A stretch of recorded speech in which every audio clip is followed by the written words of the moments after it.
caos na política nacional. Será que esse tema de redação tem possibilidade de cair em 2016 e 2017? Eu pergunto para vocês o que vai cair se não isso. Gente, esse eixo temático aqui, no caso desse tema aqui, ele pedia o que fazer diante de uma crise na política nacional e como superá-la. Tá? Em função do perigo desse tema, de a gente cair num discurso partidário, um discurso panfletário, eu fiz uma redação aí para vocês e vou mostrar hoje, tá aí minha redação, ó. Vou mostrar hoje as técnicas utilizadas, porque, embora seja um texto de um tema específico, uma redação feita com esse propósito, as técnicas vão te dar liberdade, vai poder aplicar essas mesmas técnicas em qualquer tema, certo? Então, eu já deixei separado aí para vocês as partes do texto. Nós vamos começar pelo título. O título já começa com técnica. Depois da introdução, ó, eu quero que vocês vejam que o tamanho dela é mais ou menos equilibrado com o tamanho da conclusão. Por quê? Porque a introdução, em geral, trabalha tema e tese, a função dela é fazer uma abertura, e a conclusão é fazer um fechamento. Então, como são parágrafos parecidos, e as técnicas também vão ser parecidas, eles são feitos até de forma equivalente. Em geral, quando eu estou fazendo a conclusão ou a introdução, eu já penso no momento que eu estou fazendo uma, eu já estou pensando na outra. O D1, em geral, é a parte do meu texto que vai condensar o coração da minha tese, vai contextualizar. Se é um tema problema, eu vou trabalhar as causas. Lembre-se que as causas são as raízes de um problema. Em geral, elas não são visíveis. O que são visíveis são as consequências. Tá? Nesse caso, como o tema pedia como superar, o tema colocava um foco nas soluções, elas merecem um parágrafo inteiro. Se a solução não fosse foco, se fosse só um detalhe, ela iria lá para o final, na conclusão. Falando na conclusão, ela vai fazer só o fechamento, mas até ela tem técnicas. Então, eu vou mostrar agora para vocês, nós vamos ler a redação e analisar as técnicas. Começando aí pelo título, Política Brasileira, o voo da Fênix. Bom, título, em geral, é negligenciado na escola, né? Quero mostrar aqui pra vocês, ó, que ele já segue uma técnica. Nossa, ficou lindo. 2 pontos, né? Nós temos aí tema, tese e 2 pontos. Isso vale a pena aí anotar, que é o título tradicional. Tema, 2 pontos, tese. Há outras maneiras de fazer título, claro. Só que essa aqui, a gente costuma dizer que é a maneira mais, digamos assim, tradicional. Ai, Jenny, mas não tá assim tão tradicional. Não, porque, claro, tem um esquema aí, ó. Eu trabalhei a metáfora, que vai ser a imagem principal do meu texto, o voo da Fênix. O título é bom à medida que ele já dá uma pista. Sim, a função do título é dar uma pista ao leitor. O voo da Fênix, quem conhece a ave mitológica, já vai imaginar que a política precisa se reerguer. Então, um bom título já dá uma pista ao leitor, certo? Agora eu vou mostrar para vocês passo a passo aí da minha redação, porque vocês vão ver que quando a gente trabalha com técnica, em geral, cada frase vai ter uma função no texto. Eu não faço nada à toa. Então, olha só. Vamos ver aí. Na mitologia grega, vou ampliar aí para vocês, ó. Na mitologia grega, Fênix é a ave que ressurge das cinzas, recuperando-se para novos voos. O que eu fiz aqui? Na mitologia grega, eu tenho sempre uma maneira de captar a atenção do leitor lá no início. Então, a minha primeira frase nunca vai ser assim: o caos na política brasileira. Não, eu vou fazer algo que chame a atenção do meu leitor, algo diferente. Aí, a segunda frase, segundo período, daqui até aqui. Bom, vou ler com vocês tudo, depois a gente analisa, tá? Na mitologia grega, Fênix é a ave que ressurge das cinzas, recuperando-se para novos voos. Gênesis esqueceu ali o acento no voos. Não, com a reforma ortográfica, caiu, tá? O contexto político brasileiro atual, de crise e caos generalizado, nos obriga, por questão de sobrevivência cidadã, a repensar nosso sistema político, uma vez que, se por um lado o ceticismo exagerado nos leva ao descrédito no futuro do país, a certeza da superação da crise nos confina na alienação inerte do senso comum. Logo, cabe a cada cidadão informar-se e formar-se politicamente, resgatando a noção de participação política aristotélica, a fim de não sucumbir em discursos e práticas meramente partidárias. Se vocês olharem com atenção, vocês vão ver que a minha introdução é exatamente isso aqui, ó. Ela é um resumo do texto. Tanto é que muita gente faz ela no final. Eu fiz antes porque se eu tenho o texto pronto na minha mente, é tranquilo fazer, senão eu faço no final. Então, recapitulando, começo com uma frase que conquiste o leitor, eu sempre digo, né? Seduz o leitor no teu texto. A primeira e a última frase são as que mais fazem isso, tá?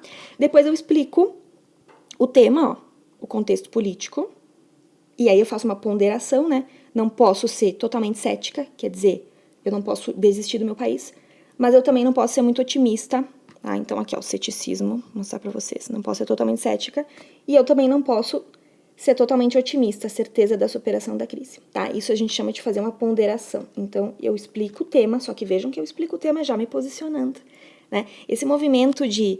Vou voltar aqui para mostrar para vocês. Esse movimento de tema e tese, de explicar tema e tese, ó, que eu coloquei aqui, ele não se dissocia. Só que aí vem a novidade, ó, um detalhe que muita gente pararia aqui no senso comum, ali na inerte do senso comum. Mas aí eu faço olha só, tem até o nexo aqui, ó, uma conclusão do parágrafo. Por quê? Porque eu tenho que colocar a solução, né? Porque ela é parte da tese. É a segunda parte da tese, ó. Cabe a cada cidadão formar-se e informar-se e formar-se politicamente, ó. Então, aqui eu também tenho a tese. A minha tese está aqui, ó. Em geral, minha tese vai fechar a introdução, certo? Cuidado, a introdução é uma promessa, então ela tem que cumprir aquilo que ela prometeu ao leitor. Aí vamos ver o D1. Vou mostrar aqui para vocês, então. Febre, tormenta, tempestade, de rajadas fortes. São várias as imagens que condensam nosso desgoverno verde e amarelo. Mergulhado em um mar de escândalos, o Brasil amarga o entrelaçamento das crises política e econômica, decorrentes de uma conjuntura histórica. Nosso modus operandi, vulgo jeitinho brasileiro, de resolver nossos conflitos permeia as ações coletivas. Estamos já cansados de notícias acerca de desvios de verbas, envolvimento de parlamentares em esquemas com iniciativa privada, tudo decorrente da naturalização da corrupção. Como é um processo histórico, com raízes antigas, que remontam à colonização do Brasil, torna-se natural que as engrenagens desse sistema sejam constantemente lubrificadas pelo lucro fácil. O termo corrupção nasce na Grécia Antiga, designando a putrefação do corpo político. A Operação Lava Jato, maior investigação sobre a corrupção na história do país, faz a população refletir diariamente sobre os rumos da vida em sociedade.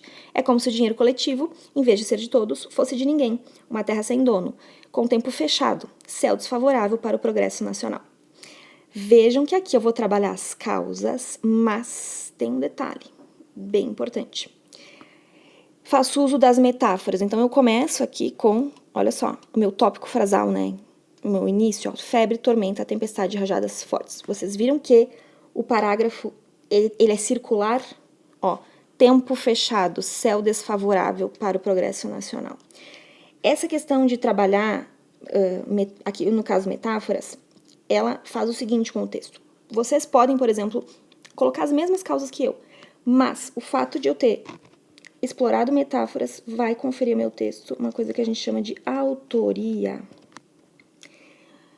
Outros textos podem estar localizando as mesmas causas, mas o meu vai se sobrepor, vai ficar original, vai se sobressair.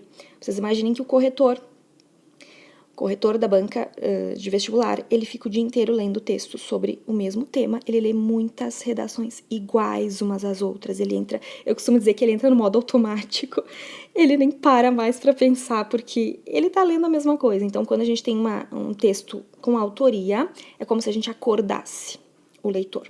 Certo? Gente, é uma metáfora, eu não tô dizendo que ele corrige, claro que ele corrige direitinho, só que ele tem experiência nisso, né, de leitura rápida, e aí ele acaba lendo redações muito iguais, tá? Bom, o que eu tenho aí? A primeira parte do D1, em geral, vou colocar até aqui, em geral, ó, até aqui, ela explica o contexto do problema em questão. E aí, associando o contexto, eu já trabalho as causas. Por exemplo, aqui, ó, eu vou dizer que a corrupção que origina a crise, cuidado, corrupção e crise são termos diferentes. Tá? Eles estão entrelaçados, mas são termos diferentes. A corrupção é um processo histórico. Aí eu vou trabalhar com conceitos sempre que puder explicar. Claro, aqui vai depender do teu nível de leitura. Eu fiz uma ficha de leitura sobre política, eu não fui escrever do nada, né, gente? A redação, ela não é um processo, é processo de escrita só. Não, ela é basicamente processo de leitura. E aí depois eu atualizei o problema. Cuidado aqui, ó. Se é uma crise atual, eu tenho que mostrar a questão atual, eu tenho que mostrar que eu tô me embasando nela. Né? Então, por exemplo, aqui, se eu falar do mensalão, não falar da Operação Lava Jato, meu texto não está atualizado. Tá? Então, o D1 aí, causas. Muita gente deve estar perguntando aí, por que país está em maiúscula? Sim, porque quando a gente fala de Brasil e quer evitar repetição, eu trabalho com a letra maiúscula, só no caso de Brasil, certo? Podem ver que é uma técnica que eu uso muito, a questão dos 2 pontos, ó, aqui, porque eles enunciam e acabam dando um destaque para a minha ideia. Vamos ver o D2, então. D1 foi, ele tem o início dele, vai se conectar com o final aqui, a gente, ó, início se conecta com o final, a gente chama isso de parágrafo circular, ok? Vamos para o D2? Olha aqui, uma coisa muito importante, muita gente esquece. O D2 ele tem um link com o D1, como assim um link? Observem o meu todavia, vou trocar aqui a cor para vocês, todavia, para não ficar um bloco de texto depois do outro sem relação, tá? Então, faz um link, sempre liga eles de alguma maneira. Nesse caso, eu tô mostrando pro meu corretor pro meu leitor, né, que eu vou fazer uma oposição. Falei antes que o meu D2 ia trabalhar soluções, vamos ver se eu prometi. E cumpri. Todavia, como bem alerta o filósofo contemporâneo Mário Sérgio Cortella, não podemos nos cansar da democracia. Vejam que as minhas frases que iniciam os parágrafos, elas são curtas. A gente chama isso de tópico frasal, porque facilita a vida do leitor. Quando primeiro eu enuncio rapidamente, tá? O que eu fiz aqui? Eu enunciei rapidamente, ó, só. Em geral, o tópico frasal que melhor auxilia o leitor, ele tem aí uma frase, uma linha, duas, só, uma linha e meia, tá?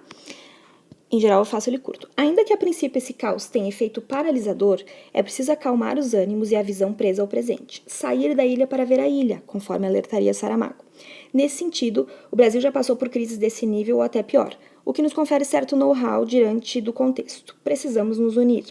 Cabe ao cidadão pressionar as autoridades a fazer uma verdadeira faxina no Congresso, pois aí reventamos a nossa política, a saber, transformamos o caos em gênese da mudança, em matéria-prima da nova ordem, atentando para o fato de que o conflito é, em última instância, essencialmente ético. Logo, precisamos afastar da esfera do poder quem governa em benefício próprio, cedendo aos apelos dos corruptores, quem não governa, pois a inércia é tão prejudicial quanto a má decisão, e quem é conivente com a exploração dos bens públicos. Afinal, já aprendemos com Martin Luther King que quem não combate o mal colabora com ele. Aqui eu não fiz a circularidade, né? Mas aí, claro, porque eu tenho que testar várias técnicas. Se um texto explora só uma técnica, ele acaba ficando maçante, ele acaba ficando cansativo. É uma espécie de circularidade no sentido de trabalhar com citações, ó. Eu começo com o Mário Sérgio Cortella, que é um filósofo contemporâneo maravilhoso para redação, porque ele trabalha questões da nossa era e trabalha de uma maneira absurdamente simples. Ele trabalha muito com oposição de conceitos, sair do senso comum, e finalizei com o Martin Luther King. Tanto um quanto o outro vão nos ajudar em uma série de temas. Martin Luther King nas questões sobre o preconceito é fenomenal. Tá? O que eu fiz aqui?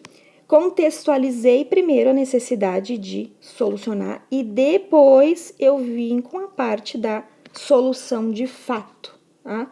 Aqui eu tenho as soluções, as minhas dicas de solução. Se esse texto fosse para o Enem, eu acho até que esse tema não cairia no Enem dessa forma em função da polêmica, mas se fosse para o Enem eu teria que detalhar melhor a minha solução, certo? Aí eu vou trabalhar aqui então, vejam que são dicas bem precisas, né? Quem é que eu tenho que afastar da esfera do poder? Então, ó, faxina no Congresso e união, porque muitas vezes a população tem que se unir para conseguir as mudanças. Ah, eu não falei aqui, mas eu tenho Saramago, ó. Esse parágrafo é o que eu chamo de ostentação, né? Ostentação intelectual. Mostrar para o corretor que... Às vezes em aula eu falo humilhar o corretor, no bom sentido, tá? A gente humilhar. É mostrar nossa sabedoria, mostrar o que a gente construiu de bagagem cultural, tá? Claro que o aluno é uma pessoa em formação, Cortella mesmo vai dizer que não nascemos prontos, né? Então, o aluno tem que ir construindo aos poucos a sua bagagem, certo? Por isso que eu indico fichas de leitura. Ah, vou ter que escrever sobre política, então vou fazer uma ficha, eu vou ler, eu vou reunir os meus elementos para fazer um texto que, lembrem-se disso, acrescente algo. Se a tua redação falar o que todo mundo fala, ela não vai ser um texto digno de leitura. Finalizando aí, então, para conclusão, observem que eu também faço link, tá? Também faço link, essa cor ficou péssima, vamos trocar. Também faço link com o D2 e a conclusão. Em geral, a gente vai colocar um nexo aí que facilite essa mudança de parágrafo. Se eu não coloco, fica uma mudança brusca, tá? Aqui foi um nexo de conclusão, ó, finalização. Desse modo, a informação e a formação política devem continuar permeando nossos discursos diários, em todos os ambientes. Ademais, as manifestações pacíficas e apartidárias contra a corrupção são válidas e pressionam o governo, a Polícia Federal e o Poder Judiciário a tomar decisões efetivas e urgentes, exigindo-se, acima de tudo, mais transparência. Mais que isso, somente poderemos fazer nas urnas, quando a Fênix novamente nos lançará um olhar de misericórdia, implorando pelo renascimento, no intuito de alçar novos e altivos voos. Basta que lhe proporcionemos um céu favorável. Conclusão aqui cheia de técnicas também. O que eu fiz? Então, observem os nexos, tá? Porque não posso ter orações soltas. Ó, eu sempre vou ligando uma a outra, tá? Eu continuei a gente fala na esteira, né? Eu continuei na esteira das soluções, ó. Aqui eu falo, aqui no D2 eu concentro mais o que a sociedade tem que fazer. Aqui eu continuo também, né? Mas aqui principalmente, ó, o cidadão ele tem que se envolver nas manifestações pacíficas e apartidárias. Poderia até ter complementado aqui, né? As manifestações nas ruas e virtuais também, que as virtuais estão com muita força, né, gente? Então eu continuei aqui, ó, trabalhando as soluções, tá? Exigindo mais transparência, enfim. Só que eu quero chamar atenção pro final do texto, ó. E, inclusive dizendo que a gente esse caos a gente tenta resolver agora, mas a gente vai tentar finalizar ele lá nas urnas, nas eleições, tá? Vocês lembram da Fênix? Não, Gene, como assim? Lembra? Olha lá, volta pro título. Mitologia grega, Fênix, tal. Pois é, tá ali, ó. A Fênix novamente nos lançará um olhar de misericórdia, implorando pelo renascimento. Eu abro meu texto falando da Fênix, olha a bagunça. É a ave que ressurge das cinzas, ó, recuperando-se para novos voos. E finalizo com ela. Só que eu também finalizo com... Basta que lhe proporcionemos um céu favorável. Por quê? Porque isso... Lembra que isso começou o meu D1? Não? Não lembra? Eu vou te lembrar. Olha lá, volta lá. Tormenta, tempestade, rajadas fortes. Então, o que eu fiz aqui na conclusão? Eu fiz uma conclusão que conseguisse isso aqui, ó. Coerência interna. Porque ela faz um fechamento que acaba costurando, é como se o meu texto fosse um tecido. As partes são independentes, mas elas trabalham para chegar no todo. Espero que vocês tenham gostado aí dessa análise. Vou deixar claro que não é um modelo, são algumas técnicas aplicadas, não é o único modelo, mas é facilmente aplicável. Eu sou a Jenny, prof de redação, e até a próxima.